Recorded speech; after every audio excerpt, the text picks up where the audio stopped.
Hello everyone, and welcome to day 3 of our new blog series on the journey to the Manger from Paula Gooder's book of the same name. The key text up to today is from Matthew's Gospel, chapter 1, verses 1 to 17, a passage that appears at first glance to be rather a monotonous biblical family tree, to be avoided like the book of Numbers. It's a line of inheritance from Abraham right through the Old Testament, through kings of varying renown, through the exile to Babylon, through Mary and Joseph, right up to the birth of Jesus, which we obviously celebrate at this time of year. The genealogy, the genesis of Jesus in a sense, does though establish the Jewish ancestral roots of Jesus, and my goodness me, they are a far from perfect bunch, full of faults, weaknesses, often committing criminal acts, or at least trying to cover up such dark deeds.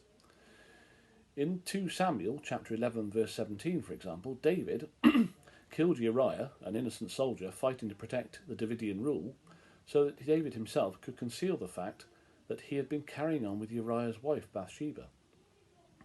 There are many such stories in Scripture of unfaithfulness, betrayal and violence, but it's God's redemptive power of salvation that copes with such history, littered as it is with human fault lines. Jesus was sent for such of these in need of salvation, of forgiveness, whose weaknesses meant they needed that forgiveness the most. The genealogy of Jesus certainly portrays a colourful array of characters, but we're called by Jesus to love one another and to show forgiveness and compassion.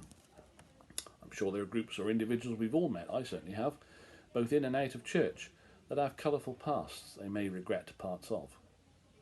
The fact that Jesus' ancestry often includes promiscuous liars and bullies shows us a lesson in inclusion, that God turns no one away, even though at times it must be tempting, as he would be sorely disappointed in the errant conduct of some of his people. It's noteworthy that despite these failings, no one in Matthew chapter 1, that list of names, is described as a sinner. It is the lineage of Jesus that, for all their faults, they belong to. The ladies unusually get a mention too, which is unusual in a patriarchal society like this. However, nor were the 4 ladies mentioned perfect souls either. Rahab was named as a prostitute, and Ruth seduced Boaz, albeit to safeguard the future of herself and her family. Poor Bathsheba, whose husband Uriah was killed as I mentioned just now, is not even mentioned by name in today's passage. Jesus had many imperfect ancestors, but it is a blessing to see the full range of his lineage through every age. Although Matthew's Gospel is rooted in Judaism, it sees redemption. It sees the gospel message as a message for the whole world, Jesus being the fulfillment of Old Testament prophecy through David and Isaiah, right back to Abraham. The 4 ladies mentioned in the family tree are examples of God's grace, unlikely people taken on and used in great ways.